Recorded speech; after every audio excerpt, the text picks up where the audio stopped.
Welcome to our channel. Today we how to transfer eviction notices using TurboTenant, beginner guide step by step clearly.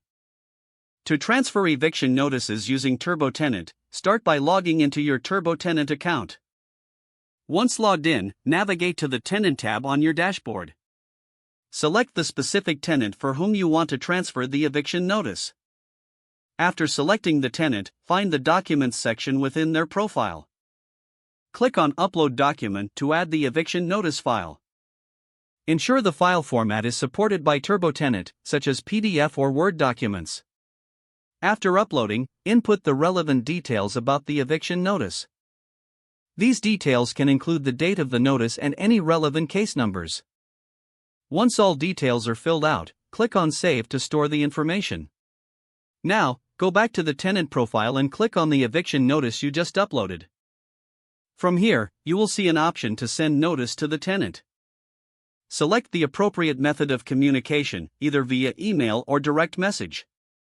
Confirm the recipient's information is accurate before sending. After sending, you can track the status of the eviction notice.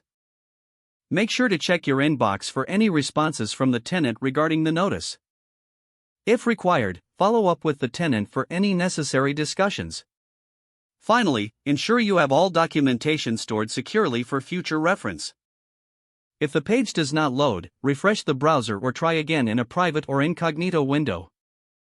Make sure you are using the correct email address, then retype it carefully to avoid small typos. If your password is not accepted, use the reset option and create a new strong password you can remember. Check your spam folder for verification or security emails, then complete any requested confirmation steps.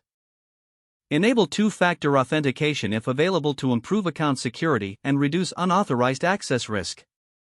After signing in, review your profile details so your contact information and settings are accurate and current.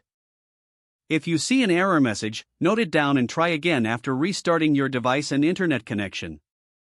Log out when you finish, especially on shared devices, to keep your account and payment information secure. If the page does not load, refresh the browser or try again in a private or incognito window. Make sure you are using the correct email address, then retype it carefully to avoid small typos. If your password is not accepted, use the reset option and create a new strong password you can remember.